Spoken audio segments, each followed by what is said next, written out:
dari Cirebon, silakan Anda yang ingin bertanya, baik sesuai dengan tema maupun di luar tema.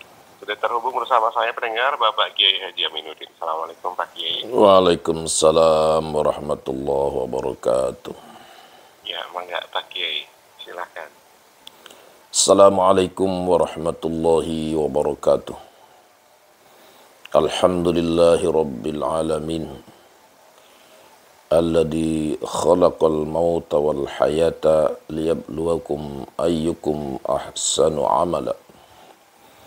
Allahumma salli wa sallim wa barik ala Sayyidina Muhammad wa ala alihi wa ashabi ajma'in, amma ba'du. Qala Allah Ta'ala fi kitabil karim, a'udzu billahi minasy syaithanir rajim. Bismillahirrahmanirrahim. May ya'mal mithqala dzarratin khairan yarah wa may ya'mal mithqala dzarratin syarran yarah. Wa qala Nabi sallallahu alaihi wasallam, idza mata ibnu adam inqata'a 'amaluhu illa min salasatin: shadaqatin jariyatin, aw ilmin yuntafa'u bihi, aw waladin salihin yad'u lahu.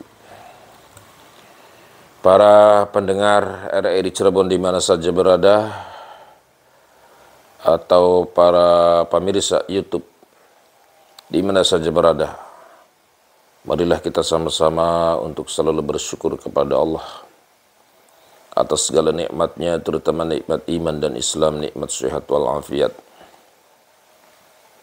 Salawat dan salam semoga Allah sampaikan kepada beliau junjungan Nabi kita Nabi Muhammad sallallahu alaihi wasallam, kepada keluarganya, para sahabatnya, dan insya Allah kita semua termasuk di dalamnya. Amin ya rabbal alamin. Pada kesempatan yang berbahagia ini, Al-Fakir akan membawakan judul tentang amal-amal yang tidak terputus. Walaupun kita sudah meninggal dunia, maka amal itu masih mengalir.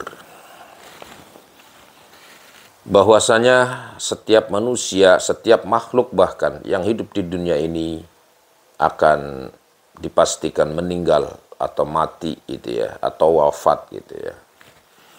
Istilahnya mati, mata ya mutu maut. Artinya apa?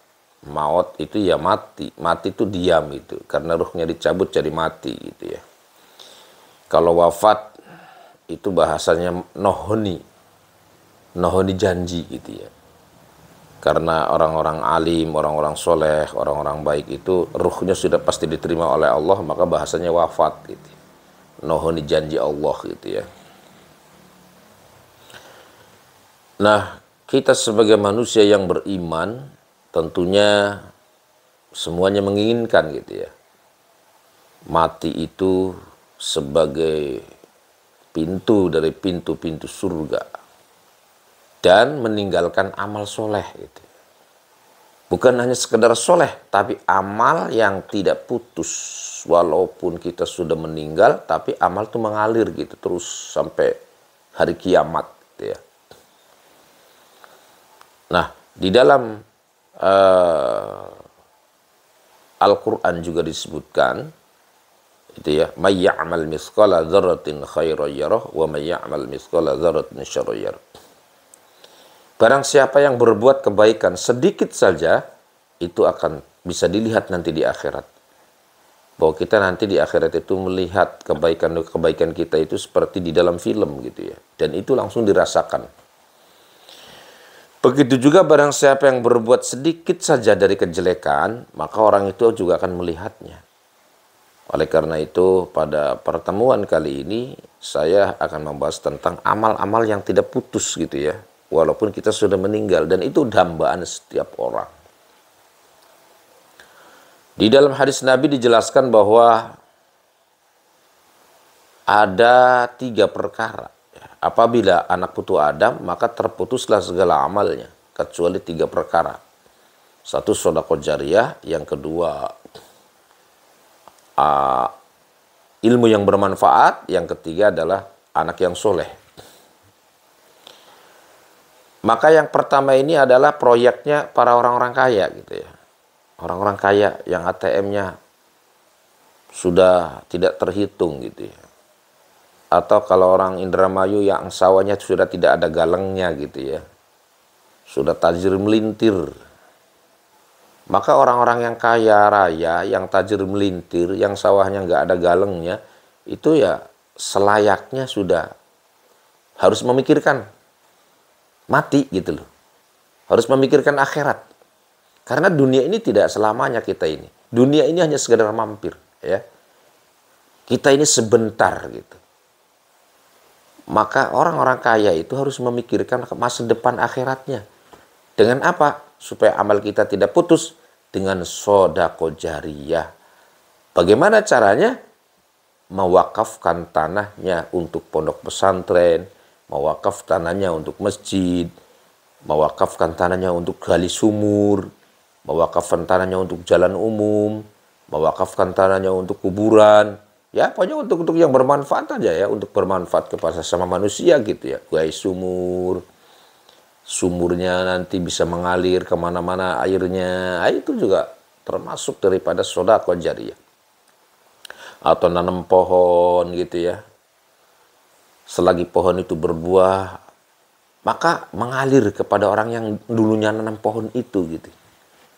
Misalnya di Arab Saudi, di sana di Arafah itu ada pohon Soekarno. Ya.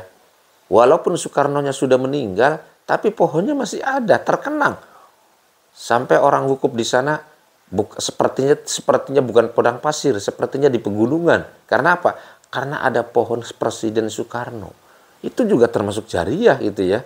Sehingga bisa dirasakan manfaatnya gitu. Nah itulah. Jadi orang kaya yang banyak uang, banyak sawah, mulai memikirkan dunia ini tidak akan dibawa ke kuburan. Dunia ini tidak akan dibawa mati. Ya. Saldo sampai triliunan. Orang terkaya sampai ada triliunan. Sementara ada yang kere orang tuh.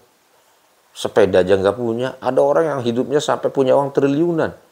Mereka itu kalau tidak diinfakkan di jalan Allah, kalau tidak diwakafkan di jalan Allah, maka sangat rugi sekali.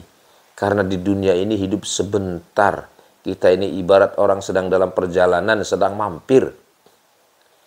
Ya, maka ayolah orang-orang kaya yang banyak uang, bantu loh, ada masjid, bangunan masjid belum selesai, para kiai, para ustadz yang punya pesantren membutuhkan bantuan, ayo dibantu gitu ya. Apa dibantu apanya? Bangunannya atau tanahnya yang kurang, atau juga subsidi kepada anak-anak santri yang tidak punya, yatim piatu. Itu amal-amal yang tidak terputus nanti di akhirat. Kemudian yang kedua, apa itu? Ilmu yang bermanfaat. Nah ini proyeknya para kiai, para ustadz, para guru gitu ya. Karena ilmu itu bisa membuat orang jadi hidup gitu ya. Kata kitab Ta'lim itu, orangnya sudah mati tapi masih hidup. Karena ilmu itu. Coba aja kalau kita lihat para kiai, para ustadz meninggal dunia. Terkenang itu ilmunya. Terkenang tahlilan aja dari mulai tanggal 1 sampai tanggal 7 ya, dari mulai hari 1 hari pertama sampai hari ke-7 itu penuh saja itu orang tahlil itu. Kenapa? Karena terpanggil gitu, karena merasa dapat ilmu dari beliau, akhirnya dia datang. Itu loh. Jadi ilmu yang bermanfaat itu deretannya kedua setelah sedekah jariyah yang tidak pernah putus amal kebaikannya nanti di akhirat ya. Makanya para kiai, para ustadz, para guru, kalau ngajar yang ikhlas, ya, jangan karena ingin digaji, jangan karena ingin dihonor, ya, tetapi itu adalah kepastian. Apalagi orang jadi PNS, itu. Orang jadi pegawai negeri itu enak itu ya, sudah digaji, dapat uang, dunia dapat, akhirat dapat gitu, untuk mencerdaskan anak bangsa. Tapi ada juga guru pegawai negeri, dia nggak pernah ngajar, senangnya gaji baik, besok ngajar. Nah ini berarti tidak ikhlas yang demikian ini.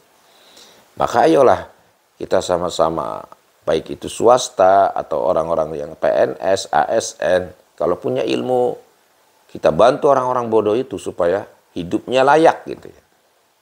Orang-orang bodoh supaya tidak tersesat. Para kiai, para ustadz mengajarkan ilmu dengan ikhlas. Karena ilmu itu adalah cahaya. Al-ilmu nurun. Ilmu itu adalah cahaya. Maka para orang tua kalau punya anak supaya anaknya ini bermanfaat gitu ya, masukkan ke pesantren. Sudah anak soleh ya, terus alim gitu loh. Jadi tidak cukup soleh tapi harus alim, harus pinter gitu ya. Jadi kalau kita punya anak itu soleh saja tidak cukup. Kalau ingin amalnya mengalir gitu, kita harus punya anak yang pinter gitu, alim. Syaratnya ya harus pesantren gitu ya. Tidak mungkin orang duduk di rumah saja terus pinter belajar di sini Google. Wah, gak bener gitu ya. Kalau orang alim itu harus punya sanad keilmuannya gitu ya. Ngaji Qur'annya ke siapa, sanadnya ke siapa gitu. Ngaji Quran kalau ingin jadi guru Quran ya sing bener ngaji dari mulai A sampai Z. Ya, sempurna. Ngajinya juga sempurna sampai khatam 30 juz. Gurunya juga sempurna, sanadnya sempurna sampai Kanjeng Nabi. Maka pilihlah pesantren ya yang guru-gurunya itu betul-betul mutasil sampai Kanjeng Nabi. Baik itu belajar kitab kuningnya atau juga pelajaran-pelajaran yang lainnya, terutama Al-Qur'an ya. Karena apa? Karena nanti kalau anak-anak kita sudah menjadi orang-orang pinter, ya, apakah ahli tafakuh fiddin atau hafal Quran, walaupun sudah meninggal, tapi ilmunya mengalir, gitu ya. Ilmunya mengalir. Luar biasa para ulama itu walaupun sudah meninggal, tapi karena muridnya banyak, ya, maka namanya terkenan. Artinya apa? Orang-orang punya ilmu itu walaupun sudah meninggal, tapi dia masih hidup. Terkenal Imam Syafi'i, terkenal Imam Maliki, Imam Hambali. Terkenal juga siapa? Imam Nawawi Banten. Terkenal juga Sunan Gunung Jati, Syekh Datul Kahfi. Mereka itu bukan karena politiknya, bukan karena sosialnya, tapi karena ilmunya bermanfaat. Ya, ketika anak-anak kita sudah mendapat ilmu yang bermanfaat, dari satu saja ilmu yang bermanfaat, maka itu akan mempengaruhi kehidupannya untuk selanjutnya menjadi orang yang manfaat. Khairunas anfa'uhum linnas. Akan pengaruh pada kehidupannya. Ya, maka kalau kita punya anak pesantren tidak cukup jadi orang soleh ya, maka harus jadi orang pinter. Ingin jadi ulama, ingin jadi ustadz itu ya siapapun bisa gitu ya. Tidak harus keturunan kiai, tidak harus keturunan ulama. Banyak juga ulama-ulama besar itu dari keturunan orang biasa. Contohnya siapa? Imam Ghazali. Imam Ghazali itu keturunan siapa? Keturunan tukang jahit, bukan keturunan kiai besar. Orangnya apa? Keturunannya biasa gitu ya. Dari orang biasa gitu. Ghazali itu asal kata dari ghazlun, apa itu? Nanun pakaian. Kalau orang Cirebon mah ya tukang kain gitu ya, tukang jahit lah, kain yang Tegal Gubuk gitu. Bukan anaknya kiai besar. Tapi karena beliau ini menguasai hadis, mengarang kitab yang terkenal Ihya Ulumuddin ya. Kemudian terkenal mengarang kitab filsafat. Banyak karangannya itu. Maka walaupun Imam Ghazali ini sudah meninggal ratusan tahun, tapi namanya masih terkenal. Imam Bukhari Muslim. Itu dari orang mana? Bukan orang Arab. Imam Bukhari berarti orang Soviet gitu ya. Bahkan ada orang ahli hadis juga dari India. Bukan keturunan orang Arab gitu ya. Maka kalau anak-anak kita ahli hadis, ahli Quran, ahli fikih, baru itu disebut alim, ya, salihun, orang-orang yang saleh, salihun fil a'mal, alimun fid din, orang-orang saleh di dalam agama, di dalam amal perbuatannya saleh, dan alim di dalam masalah ilmu agama. Bahwa pada saat ini kita sebagai orang tua dihadapkan dengan ajaran baru, ya sebentar lagi bulan Juni, Jangan bingung-bingung, anak kita masukkan ke pondok pesantren. Ya, pondok pesantren di Indonesia ini aduh banyak menjamur. Tapi pilihlah pondok pesantren yang betul-betul mendidik santri-santrinya itu dengan ilmunya para ulama yang syaratnya muttasil sampai Kanjeng Nabi. Kemudian yang ketiga adalah awaladun sholih yad'u lahu. Ialah orang anak-anak soleh yang mendoakan pada orang tuanya. Nah tadi anak soleh itu nggak mesantren, cuma sekolah baik, tapi sukses gitu. Ibunya dihajikan, bapaknya dihajikan, orang-orang yang tidak punya diberi uang gitu. Ada pembangunan masjid nyumbang, ada bangunan madrasah nyumbang, ada orang mau hajatan dia kondangan. Maka anak soleh itu adalah anak yang berbakti atau taat kepada Allah dan Rasulnya, juga berbakti kepada kedua orang tua. Nah, ini anak soleh gitu ya. Beda dengan anak alim. Syukur-syukur soleh alim gitu loh. Pinter. Ya. Jadi itulah termasuk amal-amal yang tidak terputus walaupun sudah meninggal. Ya, kita ini masih diberi kesempatan oleh Allah nih. Hidup ya. Kita harus bersyukur kepada Allah. Masih diberi umur panjang, masih diberi sehat walafiat. Ayolah kita menciptakan surga, menciptakan istana di surga gitu loh. Kalau kita di dunia sudah punya gedung bagus, sudah punya toko bagus, sudah punya masjid bagus, maka ciptakan gedung untuk di surga, ciptakan rumah di surga gitu ya, dengan memperbanyak shadaqah jariyah. Oke, itu aja, semoga ada manfaatnya. Ya, pendengar, kita sudah mengisi